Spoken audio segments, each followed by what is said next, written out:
안녕하십니까. 반갑습니다. 법이랑 경매랑 TV의 김동진입니다. 여러분 알듯 말듯 공소시효, 이 공소시효 제도에 대해서 살펴보겠습니다. 여러분 공소시효 하면 우리가 모르는 건 아닙니다. 다 한 번쯤은 들어봐서 알고 있는데 정확하게 이 제도가 어떤 제도인지, 공소시효 기간은 우리가 어떻게 계산하는지 이것을 살펴보도록 하겠습니다. 우리 그 매스컴을 보면 가끔 한 번씩 잊혀질만 하면 나오는 기사들이 있어요. 공소시효 완료 뭐 며칠 전에 뭐 체포되었다. 완료 뭐 1년 전에 뭐 체포되었다. 뭐 이런 식으로 해서 그 기사를 보면 약간 코믹하기도 하고요. 물론 이제 범죄자 체포하는 것이고 누군가는 피해를 당했기 때문에 그 상황을 가지고 우리가 웃을 수는 없습니다만 뭔가 좀 여러 가지 감정이 좀 들기도 하죠. 분명히 범죄자를 잡았으니까 너무나 다행이고요. 그런데 이제 만료 며칠 전 하면 조금만 더 버티지, 막 약간 이런 이상한 마음도 좀 드는 것도 사실입니다. 자, 올해 있었던 기사 한번 볼까요, 여러분? 자, 올해 있었던 기사인데 자신과 함께 일했던 동료로부터 수천만 원을 가로채 도망다닌 40대 남성이 공소시효 완성 8일을 앞두고 검찰에 체포되어 재판에 넘겨졌다. 자, 이런 기사도 있었고요. 작년 기사인데 23년 작년 기사인데 대기업 취업을 미끼로 수억 원을 받아 가로챈 뒤 9년간 잠적한 지명 수배자가 공소시효 만료 12일 전에 검찰에 체포되어 재판에 넘겨졌다. 자, 이런 내용도 나옵니다. 네. 그러면 이 공소시효라고 하는 거, 그 다음에 이제 공소시효 기간이 범죄에 따라 기간이 다르거든요. 그 기간을 어떻게 계산하는지에 대해서 한번 살펴보겠습니다. 여러분, 우리 개념입니다. 공소시효라는 게 무엇이냐? 범죄 행위가 종료된 후에 검찰이 범죄를 저지른 자를 재판에 넘기지 않고 일정 기간이 지나면 해당 범죄 행위에 대해서 국가의 형사소추권을 소멸시키는 제도. 네. 그러니까 이 사람을 처벌받게 하려면 일정 기간 안에 반드시 수사를 해서 기소를 해줘야 돼요. 그런데 일정 기간 동안 기소를 하지 않으면 그 형사소추권 자체를 없애버리는 제도를 뭐라 한다? 공소시효라 하는 겁니다. 자, 공소라는 것은 검사가 형사사건에 대해서 법원에 재판을 청구하는 것을 의미하고요. 시효라고 하는 것은 시간 경과에 따른 법적 효력을 일으키는 것을 우리가 줄여서 자, 이렇게 시효라고 하는 겁니다. 시효, 시간의 경과에 따라서 자, 효력을 발생시키기도 하고 소멸시키기도 하는 제도, 이것을 줄여서 시효. 그러면 공소와 시효를 우리가 이제 합해서 뭐라 한다? 공소시효라고 하는 것이죠. 자, 이것을 다시 한번 정리해 보면 공소를 제기해야 되는 그 기간이 있고 이것을 도과하게 되면 국가의 형벌권을 소멸시키는 제도를 뭐라 한다? 공소시효라 하는 겁니다. 자, 구별 개념이 있죠. 여러분, 우리 형법에 보면요. 형의 시효라고 하는 게 있죠. 형의 시효 같은 경우는요. 형의 선고를 받았어요. 보통 우리 재판이 어떻게 되어 있습니까? 재판은요. 수사를 한 다음에 기소를 하죠. 기소. 자, 그러면 기소를 하면 여기서 이제 형사 재판이 진행되고 마지막에 재판이 다 끝나면 우리 이제 형을 선고하게 됩니다. 형을 선고하고 선고했던 형이 확정이 되면 형을 집행을 하는 거죠. 집행을 합니다. 이런 단계죠. 이런 단계인데 지금 공소시효는 어디 부분에 존재하냐면 기소 전에 존재하는 게 공소시효입니다. 선고 이후에 이 집행 단계에 존재하는 게 형의 시효입니다. 형의 시효. 존재하는 영역이 엄밀히 말하면 좀 구분되어 있죠. 그래서 끝부분에 위치하는 게 형의 시효인데요. 자, 형의 시효라는 것은 형의 선고를 받고 그것이 확정된 후에 그 집행이 되지 아니하고 일정한 기간이 경과하면 그 집행 자체가 면제되는 제도, 이걸 뭐라 한다? 형의 시효라 합니다. 자, 공소시효는요, 여기 앞부분에 위치하는 것이고. 자, 그 다음 또 비교되는 게 우리 이제 민법에 취득시효하고 소멸시효가 있습니다. 취득시효나 소멸시효는 자, 민사 안에서 대비되는 제도인데 일정 기간 경과하면 권리를 취득시켜주는 제도가 취득시효. 일정 기간 경과하면 권리를 소멸시키는 제도가 소멸시효입니다. 소멸시효. 자, 우리 형사법상의 시효는 조금 전에 봤듯이 공소시효와 형의 시효가 있죠. 우리 민사상에는 취득시효와 소멸시효가 있습니다. 취득시효 같은 경우는 소유의사로 평온, 공연하게 일정 기간 남의 부동산을 이렇게 점유하고 있으면 소유권을 인정해 주는 제도가 취득시효. 소멸시효는요, 내가 권리가 있죠. 권리가 있는데 그 권리를 일정 기간 행사하지 않으면 권리 자체를 박탈하는 제도가 소멸시효. 네. 자, 민사상의 권리를 박탈하거나 권리를 부여하는 이 제도라는 점에서 우리 이제 형벌권을 박탈시키는 이 공소시효하고는 구별이 됩니다. 이거 구분해 두셔야 돼요. 자, 이제 공소시효가 어떻게 계산되는지 우리 한번 그 방법을 한번 보겠습니다. 우리 공소시효 제도는요, 우리 형사소송법 249조에 규정이 되어 있습니다. 거기에 공소시효 기간이 나와 있고요.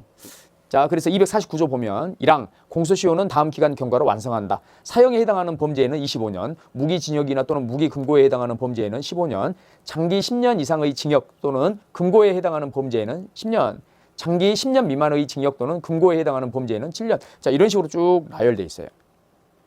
그리고 2항에 보시면 공소가 제기된 범죄는 판결 확정 없이 공소를 제기한 때로부터 25년을 경과하면 공소시효가 완성된 것으로 감주한다. 자, 2항 같은 경우는 조금 전에 우리 어떻게 봤었습니까?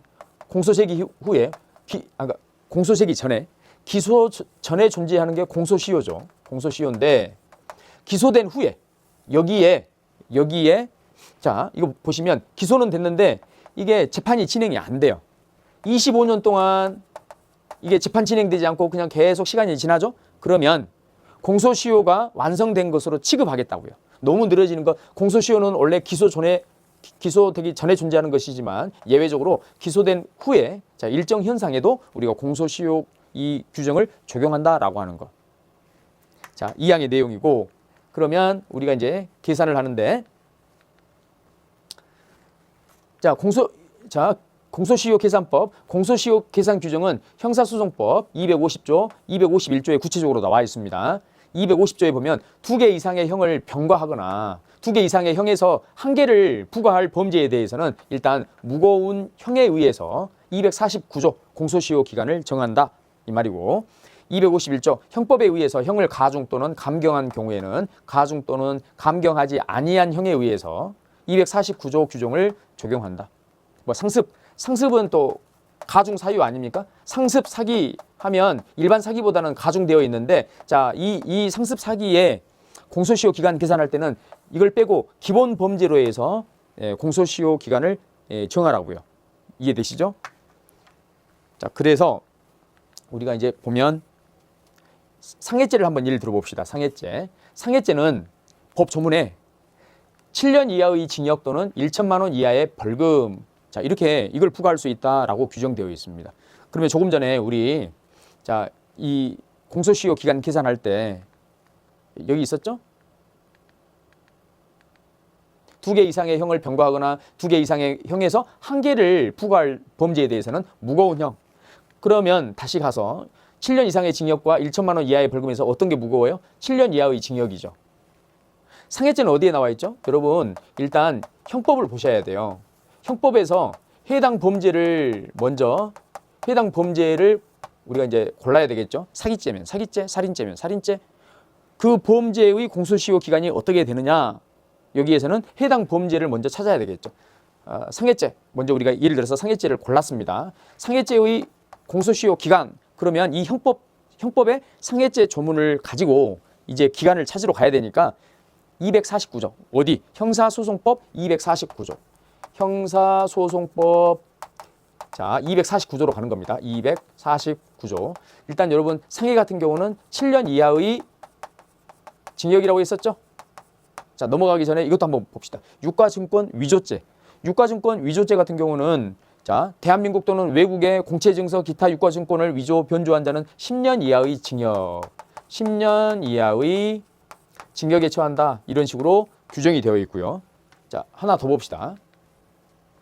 우리 조금 전에 상습 상해가 있었는데 상습 상해는 이제 가중 사유니까, 상습은 가중 사유니까, 자, 이렇게 놔두시고, 자, 이걸 가지고 249조로 한번 가봅시다. 249조. 여기 보시면 자, 그러면 조금 전에 상해 있죠. 상해. 7년 이하의 징역. 공소시효 기간이 어떻게 됩니까? 7년 이하니까 이 계산법이 나와 있어요. 1호에 보시면 사형에 해당하는 범죄에는 25년, 무기징역이나 무기금고에 해당하는 범죄에는 15년. 그러면 지금 7년 이하니까 이건 아니죠. 장기 10년 이상의 징역. 장기입니다. 장기, 단기가 아니라 장기 10년. 근데 이거는 7년 이하니까 안 맞죠. 그러면 4호, 장기 10년 미만의 징역 또는 금고에 해당하는 범죄는 7년. 이거죠, 이거. 자, 이 7년 이하의 징역은 장기 10년 미만에 해당하죠. 장기 10년 미만. 그러면 여기 나와 있는 5호에 나와 있는 자, 장기 5년 미만의 징역 이것과의 관계는 어떻게 됩니까? 그러니까 4호 같은 경우는요. 5년 이상 4호 같은 여기 4호 같은 경우는 5년 이상 10년 미만짜리입니다. 10년 미만짜리가 여기 4호예요. 4호. 그러면 자, 여기 7년은 여기에 해당하죠. 그러니까 4호에 해당하고 공소시효 기간은 몇 년이다? 7년이다. 이렇게 계산한다고요. 이해되시죠? 자, 그 다음 여기 밑에 10년 이하의 징역 얘 봅시다. 10년 이하의 징역 유가증권 위조죄 10년 이하니까 어디에 들어갑니까? 얘 최장이 얼마예요? 10년이죠. 최고가 여기서는 10년입니다. 그러면 여기 10년 미만 여기에 적용할 수 있어요? 없어요? 4호를요. 최장이 10년 아닙니까? 근데 얘는 10년 미만인데 10년이 빠져 있는데 그 3호죠. 장기 3년 이상의 징역 또는 금고 여기에 해당하는 것이죠. 그래서 얘 같은 경우는 3호에 해당하고 최장으로 계산하니까 그러면 공소시효 기간이 10년이 된다는 것이죠. 10년. 자, 이런 식으로 공소시효 기간을 대입해서 계산을 이렇게 하는 겁니다. 만약에 우리 그 형법의 범죄 중에서 무기징역이 들어가 있다. 무기징역 들어가 있으면 이걸로 가는 거예요. 무기징역. 그 성범죄 같은 경우도 무기징역이 있거든요. 강간 같은 경우 있죠. 무기징역 또는 뭐 이렇게 해서 쭉 나오는데 무기징역이 있기 때문에 15년이 되는 거죠. 성범죄의 공소시효 기간. 이렇게. 여러분 그 기간 계산하는 것은 이렇고 우리가 한 가지 더 이제 보시면